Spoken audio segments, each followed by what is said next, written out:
A raíz de las investigaciones adelantadas y las denuncias hechas en el caso de Jaime Garzón, el equipo periodístico de miembros del colectivo de abogados han sido víctimas de constantes amenazas, en especial a Lirio Uribe, y seguimientos por dichas denuncias. Las causas que matan a nuestro querido Jaime Garzón siguen quizás más vivas y fuertes que nunca. La intolerancia política hacia todo aquel y aquellos que hablen de paz, que como Jaime procuraban y procuran salidas humanitarias a la degradación de la guerra. La última etapa de la vida de Jaime se la dedicó precisamente a la paz. Se equivocaron al ver en esa tarea como un acto benévolo con el terrorismo y se siguen equivocando hoy al convertir a todo el que habla de paz y defiende los derechos humanos en terrorista.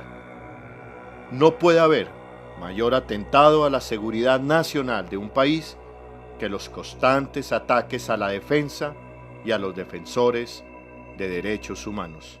Jaime, vete en paz y ruega por Colombia, así sea. ¡Que viva la paz! ¡Que viva Colombia! ¡Que viva Jaime! ¡Jaime Garzón! ¡En el corazón! ¡Jaime Garzón! ¡Jaime Garzón! ¡En el corazón! Por decir siempre la verdad. Por eso lo mataron.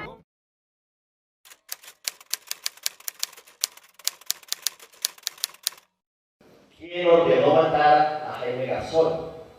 La inteligencia militar, el Ejército Nacional, el general Mora Rangel ordenó el asesinato con otros generales de Jaime Garzón Forero. Jaime Garzón Forero. El reciente homenaje por el asesinato de Jaime Garzón fue distinto. Llegó poca gente, pero hubo, eso sí, graves revelaciones y una especie de digna rabia. A Jaime lo matan por su activismo en favor de la justicia social, la justicia económica y la paz. ¿Y ese qué partido es, doctor? El que soluciona la pobreza, y al que no le alcance, en las autodefensas le dan. O sea que hay que estar en algún bando para que se acabe la guerra. Claro, eso abre mercados como mis cooperativas Convivir. ¿Y la reforma agraria la paz? No, ni riesgos. Eso no da votos. Yo les voy a dar 100.000 pesos mensuales hasta diciembre para ver a Convivir. A Jaime lo matan por ser un hombre brillante en los medios. Siendo alcalde mayor de Bogotá, hice grandes obras: el puente de la 92, el relleno de Doña Juana, la troncal Caracas y la destitución de Jaime Garzón como alcalde menor de los papás. Hoy, 10 años después, se ven las obras. El puente se cayó, el relleno se derrumbó y me toca restituir a Garzón al cargo de alcalde menor por orden del Consejo de Estado. El homicidio de mi hermano es un crimen de Estado, crimen de Estado. Después de 12 años del asesinato de Jaime, de campante impunidad, la familia de Jaime Garzón alzó la voz para pedir justicia. En el asesinato de mi hermano Jaime participaron funcionarios estatales. Fue ejecutado por miembros de la banda de sicarios La Terraza en cumplimiento de la orden impartida por el líder paramilitar Carlos Castaño Gil, quien actuó a solicitud y por encargo de varios militares. En este homenaje, después de 12 años, se escucharon quizás análisis y señalamientos que nunca antes se habían escuchado, pero quizás todos lo sabían. 12 años después se siente con más libertad de señalar quién o qué proyecto estuvo detrás del asesinato de Jaime Garzón. ¿Qué proyecto estuvo detrás del asesinato de Jaime Garzón?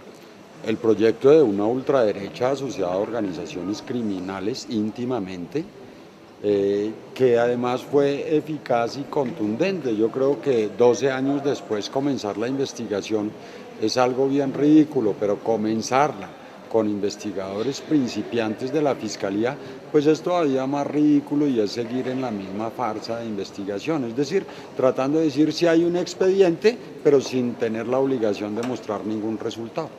El proyecto paramilitar en Colombia ubicó claramente el hueco que le iba a hacer Jaime Garzón en la consolidación de un animismo de los últimos años, quizás. Es que ni siquiera es eso, porque Carlos Castaño recibió una orden de matar a Garzón. Es decir, estamos hablando de una organización supraparamilitar, por encima de los paramilitares, una organización a la que los paramilitares le funcionaban. Y estoy hablando de una dirigencia política de ultraderecha, anticomunista, enemiga del pensamiento crítico, que se ha empoderado después del asesinato de Jaime Garzón. Pero en la rueda de prensa, los abogados de la familia Garzón Forero fueron más allá.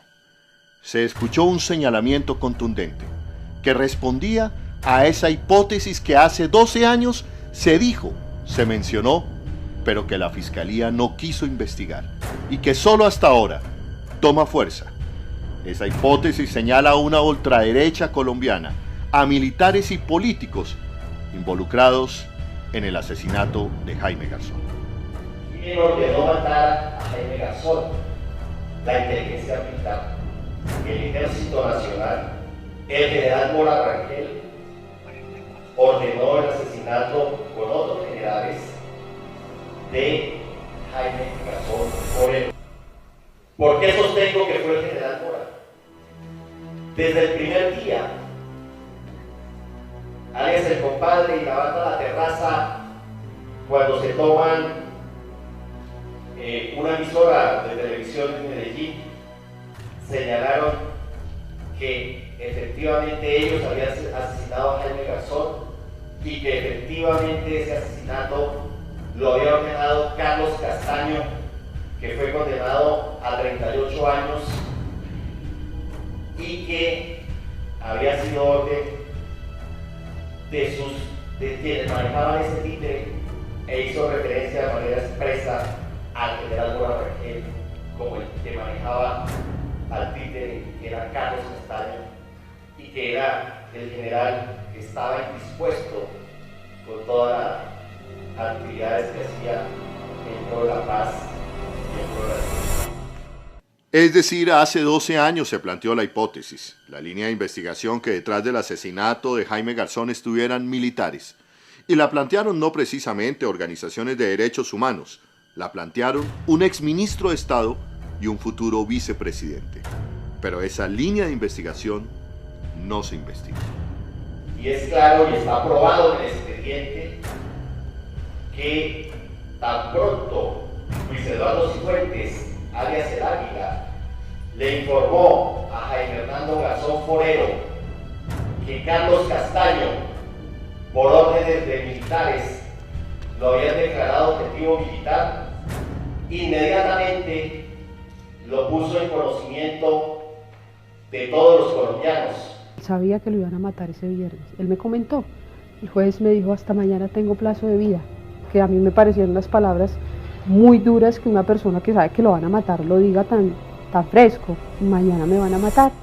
Le escribió personalmente el 22 de mayo al general Mora Rangel, porque sabía que era uno de los determinadores de su asesinato, y le escribió para explicarle por qué razón él no estaba cometiendo ningún acto fuera de la ley. Pero aún hay más. En enero 19 del presente año, el Departamento de Estado norteamericano desclasificó este documento de su embajada en Bogotá que habla de la presunta participación de militares detrás del asesinato del periodista. El documento de 10 páginas, fechado días después del magnicidio, en su punto número 10, una fuente de la embajada comenta: Garzón le había hablado que el comandante del ejército, general Mora, le había dicho que estaba muy molesto por los esfuerzos de Garzón por querer reactivar los diálogos de paz con el ELN. Garzón busca una reunión con el general Mora que nunca se llevó a cabo. Continúa el cable diciendo que Garzón tuvo una reunión con el general Rito Alejo del Río, para entonces comandante de la Brigada 13 con sede en Bogotá. De acuerdo a Del Río, él recriminó fuertemente a Garzón por los esfuerzos del grupo Ad Honorem para reavivar los diálogos de paz, porque según él, sus miembros eran usados en el mejor de los casos por la guerrilla. Garzón salió de la reunión muy perturbado por la profunda rabia con la que Ríos se expresó. Agrega el cable que otras fuentes de la embajada le señalan que Mora y Garzón sí se encontraron finalmente. El punto 11 es más categórico. Para la Oficina de Asuntos Políticos de la Embajada, el asesinato de Garzón habría sido cometido por paramilitares en alianza con una rueda suelta de oficiales activos y retirados de la Fuerza de Seguridad, actuando por su propia cuenta. Los paramilitares fueron convencidos que Garzón habría cruzado la línea y... En ese punto, el cable aparece tachado y no se puede leer el resto de la información que es clasificada como confidencial. El punto 14 dice: Santos recibió un apoyo inesperado por su editorial del 18 de agosto. El exministro de Defensa Rafael Pardo anunció que en su presencia, en mayo pasado, Garzón se había quejado ante el ministro de Defensa de la época Rodrigo Lloreda y en presencia del fiscal general de que el general Mora había montado una campaña de desprestigio en su contra llamándolo amigo de la guerrilla. El exministro de Defensa conservador concluyó que los oficiales del ejército no sabían que altos mandos estaban presionando a Garzón. Como se pueden dar cuenta, desde el mismo instante del asesinato de Garzón surgió con mucha fuerza la hipótesis de que una extrema derecha descompuesta estaba detrás del asesinato de Jaime Garzón. 5 años se perdieron porque se desvió la investigación. Y solamente hasta el 7º año del asesinato de Jaime Garzón, la hipótesis de las fuentes militares empieza a ser investigada. Sin embargo, hasta el día de hoy, ningún militar ha sido vinculado por la investigación del asesinato de Jaime Garzón. El alto comando central se permite informar a la opinión pública que ellos, los autodenominados padres de la patria en juicio sumario, reforman la foránea Carta del 91, los verdaderos defensores del pueblo, o sea, nosotros, la violencia legítima del Estado, el Consejo Verbal de Guerra también dinamitaremos ese esperpento jurídico que nos impide capturar, interrogar y etcétera a los civiles. Hemos asegurado un régimen antiterrorista para redesarrollar la inteligencia militar en las caballerizas y así, en franco y abierto combate, derrotar el peligroso articulado de los subversivos del 91.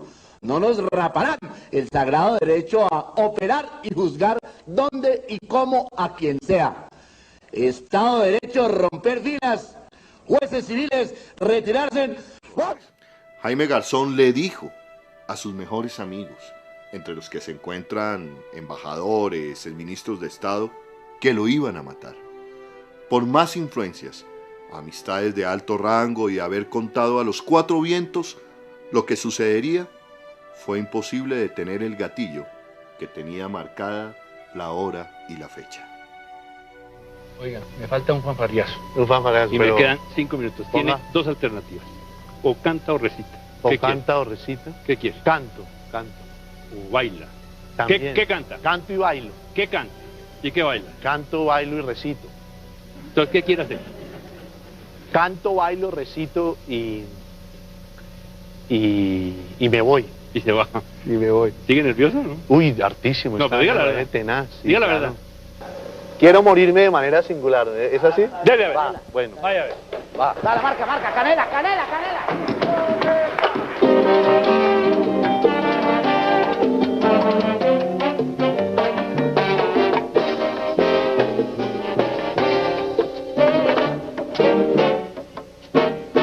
Quiero morirme de manera singular, quiero un adiós de carnaval, quiero tu voz negra canela escuchar, quiero tu lectura natural sincera. Durante los 12 años que han transcurrido desde el crimen, el Estado colombiano ha mantenido el caso en un clima de impunidad. El primer proceso penal resultó una farsa encaminada a encubrir los hechos y el único sentenciado, Carlos Castaño Gil, jamás fue detenido y al parecer murió sin cumplir un solo día de su condena. Tan solo después de casi 10 años se vinculó a uno de los partícipes del crimen, el señor José Miguel Narváez Martínez, a pesar de la existencia de numerosos indicios y pruebas, y hasta la fecha no se ha vinculado a ninguno de los varios militares que habrían encargado a los paramilitares la ejecución extrajudicial de mi hermano. La Fiscalía se casó con la teoría que montó el DAS, se cerró la investigación en enero del año 2002 y pese a los esfuerzos ingentes de las partes civiles que trabajábamos en ese expediente y pese a la denuncia que se hizo, la Fiscalía avaló la impunidad a través de Luis Camilo Osorio y a través del entonces fiscal de la Unidad de Derechos Humanos que llevó la investigación. En razón de la impunidad sustancial en que se mantiene el homicidio de nuestro hermano, hemos decidido acudir a la Comisión Interamericana de Derechos Humanos para denunciar que el Estado colombiano no cumplió con sus obligaciones de proteger la vida de Jaime, investigar eficazmente los hechos y prevenir otros crímenes contra el periodismo y la libertad de expresión en Colombia. Tenemos que acercarnos a la justicia y por eso creo yo que ya es hora que la fiscal general, la doctora Vivian Morales, vincule los generales de la República que la prueba indiciaria indica que participaron en el asesinato del periodista Jaime Hernando Garzón. Orgullo patrio sentí al ver la revista esta semana que trae en la tapa al pacifista y cooperativo dignísimo gobernador de Antioquia, doctor Álvaro Uribe Vélez. Un hombre de mano firme y pulso armado, líder que impulsa con su aplomado cooperativismo pacíficas autodefensas, y él, iluminado en los soles de Faruc, ha dado en llamar convivir. Acierta la revista Semana en cabeza del dirigente vástago de César Gaviria al proyectar sobre el escenario nacional a esta neolumbrera neoliberal de esta nueva época, caray. Es que a Álvaro le cae el país en la cabeza. Él vislumbra todo este gran país como una zona de orden público total, es decir, como un solo convivir, caray, donde la gente de bien por fin podamos disfrutar de la renta en paz como debe ser. Y será él quien por fin traiga a los redentores soldados norteamericanos, quienes humanizarán el conflicto y harán de Uribe Vélez el dictador que este país necesita. Buenas noches. El homicidio de mi hermano es un crimen de Estado. Pido justicia. Y tengo esperanza en que haga justicia. Por la libertad de expresión, por la libertad de pensamiento, por la libertad de prensa, pido justicia. Por el derecho a la vida, pido justicia. Contra la impunidad, pido justicia.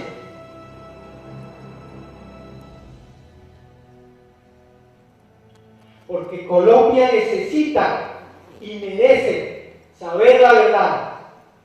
Pido justicia. Para el 13 de agosto del 2010, prácticamente hace 10 años, ya había estallado el escándalo de la cacería criminal del DAS. Ya el país había descubierto que desde el DAS, durante la década o el gobierno de Álvaro Uribe Vélez, se había interceptado, seguido a periodistas defensores de derechos humanos. Pero ¿cuáles son las coincidencias que aparecen de esos 10 años más tarde? Las Fuerzas Armadas y organismos de inteligencia habían perfilado la tesis del enemigo interno. Y el enemigo interno para el gobierno Uribe en esa época y para el gobierno actual siguen siendo las personas que piensan diferente al gobierno, la oposición. ¿Qué coincidencias hay en estos 10 años? Vuelven y aparecen los perfilamientos. Los perfilamientos de hoy son el DAS de ayer. Son el DAS y la idea del enemigo interno que acabó con la vida de Jaime Garzón. Y hoy se reencauchan en la administración del presidente Iván Duque. Perfilamientos a la oposición y después, antes mejor, de cada magnicidio en Colombia, siempre han venido, o antes siempre han estado, los señalamientos y la estigmatización. Es decir, la idea de la propaganda de desprestigio, las campañas de desprestigio antes de cometer los magnicidios. Esta fue mi tesis que elaboré hace 10 años y es una tesis que digo hoy, 10 años después, se mantiene para acabar y desacreditar a la oposición política en Colombia. Veamos.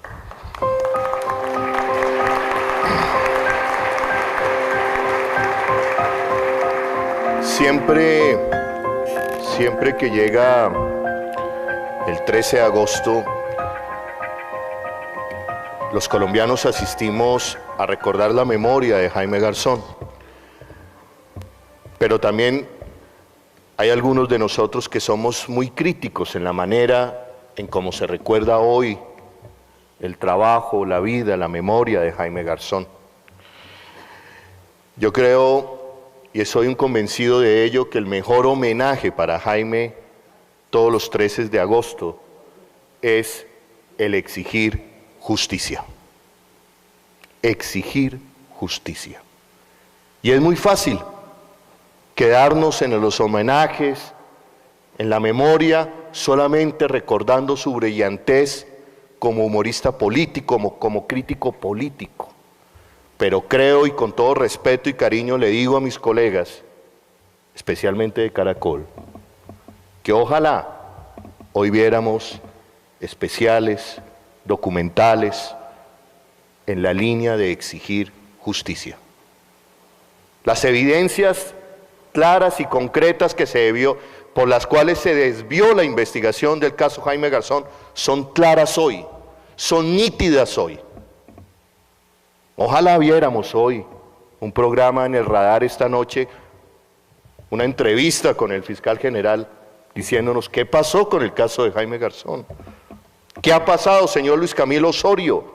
¿Por qué se dilató ese proceso? Como se pueden dar cuenta, yo seré el aguafiestas para muchos de mis colegas. Pero bueno, soy periodista que voy en contravía. Y no estoy solo, afortunadamente no estamos solos. Yo quiero precisar algunas cosas. En 1998, como lo dice alias el alemán, el proyecto paramilitar estaba en auge en este país. Ese mismo proyecto paramilitar había asesinado, meses antes del asesinato de Jaime, había asesinado a las cabezas más representativas y líderes del movimiento de defensa de derechos humanos en este país.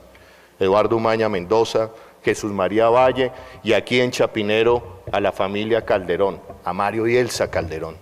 Ese proyecto seguía avanzando, tanto que llegó a poner 35% de los congresistas de este país. Ese proyecto paramilitar necesitaba quitar del camino al periodismo crítico independiente. Pero en esos años no había cosa más crítica, más contundente, más mordaz que el humor político en cabeza de Jaime Garzón. Ustedes se imaginan y hagan el ejercicio por unos minutos de ver a Jaime Garzón durante estos últimos años de gobierno del presidente Uribe. Si nosotros, que tenemos desde Contravía un programa a las 11 de la noche, en el Canal 1, con bajo rating, éramos señalados de terroristas por hablar de derechos humanos. Ustedes se pueden imaginar Jaime Garzón con las críticas que hacía, que no se quedaba callado y no se tragaba entero nada de lo que hacía cualquier político de este país, lo que le hubiera pasado. ¿No sería inteligente de antemano haber acallado a Jaime Garzón? ¿No podremos pensar eso? Que de antemano ese proyecto paramilitar avisoró, vislumbró tamaño hueco que le iba a realizar en esa consolidación de opinión, de unanimismo de estos últimos 8 años, la figura de Jaime Garzón. Y es ahí donde honorable representante, queridos colegas, aparecen las conexiones entre la propaganda negra que mata a Jaime Garzón y la propaganda negra que aparece 2, 4 años después como una política sistemática de un gobierno.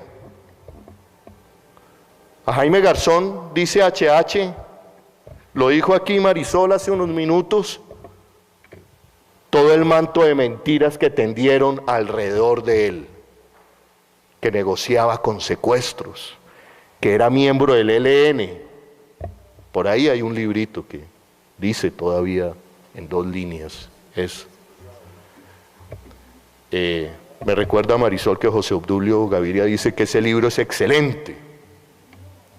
Bueno, yo hasta el día de hoy, por más de que he investigado, he hablado, no conozco una sola denuncia de una familia en contra de Jaime Garzón por enriquecerse fruto de una negociación de un secuestro. Pero sí conozco muchos amigos que todavía como loritos repiten que no, que Jaime Garzón se enriqueció con los secuestros. Pues bien, José Miguel Narváez, experto en propaganda negra, experto en operaciones psicológicas, experto en inteligencia ofensiva, en 1998 era asesor de diferentes organismos de seguridad del Estado. José Miguel Narváez, quien hoy la Fiscalía y hace pocos meses lo ha vinculado como uno de los autores determinadores en el asesinato de Jaime Garzón, no lo estoy diciendo yo, lo dice la Fiscalía. Para esa época se movía como pez en el agua en 3 escenarios fundamentales de este país. Se movía en el Consejo Gremial a través de las asesorías que le hacía a Fedegan. Se movía en los organismos de inteligencia del Estado, en el Ministerio de Defensa y en el DAS. Ustedes se imaginan, queridos amigos, lo que este señor en esas esferas de poder, y no eran cualquier reuniones, no era cualquier asiento el que tenía en esos organismos.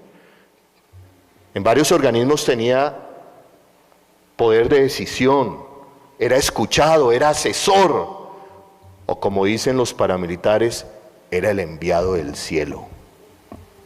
Así le decían. Pues bien, ustedes se imaginan este personaje diciendo en el Consejo Gremial, no es que Jaime Garzón negocia con secuestros, se enriquece con secuestros, y después ese mismo chisme lo iba y lo depositaba en el Ministerio de Defensa, y después iba y lo depositaba en el DAS, y después, bajo la sombra, en la noche, iba y se reunía en los campamentos militares a dar instrucción de cómo era válido matar comunistas y defensores de derechos humanos en este país. Ese triángulo no hacía, y ese personaje no hacía, que ese chisme depositado allí corriera y tomara una gran fuerza devastadora, y más aún cuando se depositaba frente a un ejército ilegal que en ese momento se estaba apoderando de buena parte del Congreso y de los diferentes poderes de este país. Ahí, digo yo, ahí está la raíz del asesinato de Jaime Garzón. Vislumbraron su poder de crítica, y un proyecto que se trazó, y lo vimos durante 8 años, ese unanimismo en este país no podía tolerar a Jaime Garzón. Tenían que quitarlo del medio. HH dice, no lo dice Holman Morris, dice, fue un favor que algunos militares, porque hay miembros honorables en nuestras Fuerzas Armadas, hay gente decente en nuestros organismos de seguridad, algunos le pidieron ese favor a Carlos Castaño. Hoy, 11 años después, quisiera haber escuchado al fiscal general de la Nación que nos dijera a qué militares se estaba refiriendo HH. ¿Qué empresarios eran con los que se reunía José Miguel Narváez y políticos posibles determinadores del asesinato de Jaime Garzón?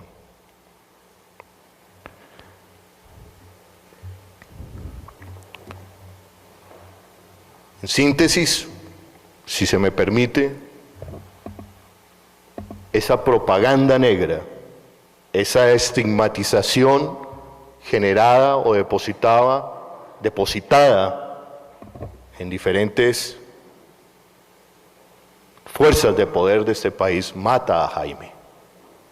¿Y qué es lo que vimos en estos últimos 8 años, senador Navas? Senadora Avellaneda, ¿qué fue lo que padeció el Polo Democrático y los defensores de derechos humanos y la prensa independiente en estos últimos 8 años?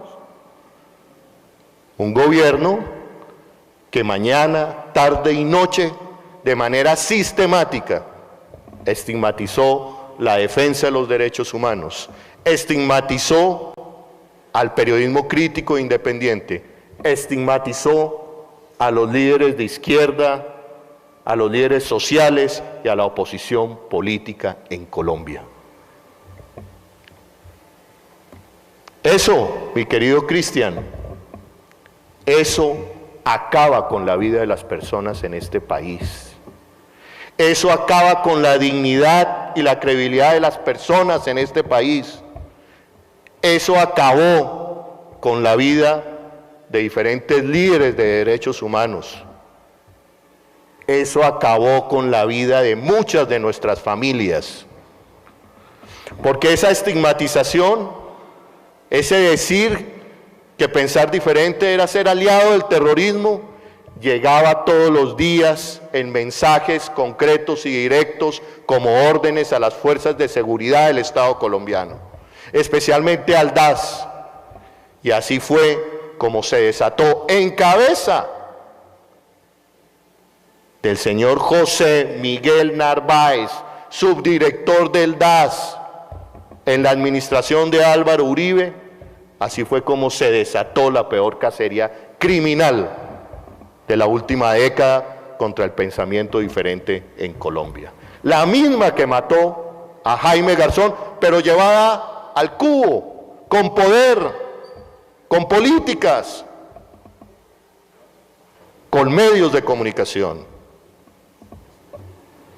Por eso, queridos senadores, yo invito a que en este Congreso se le pida, se le exija al presidente de la República, Juan Manuel Santos, y a su ministro del Interior, que se le devuelva el buen nombre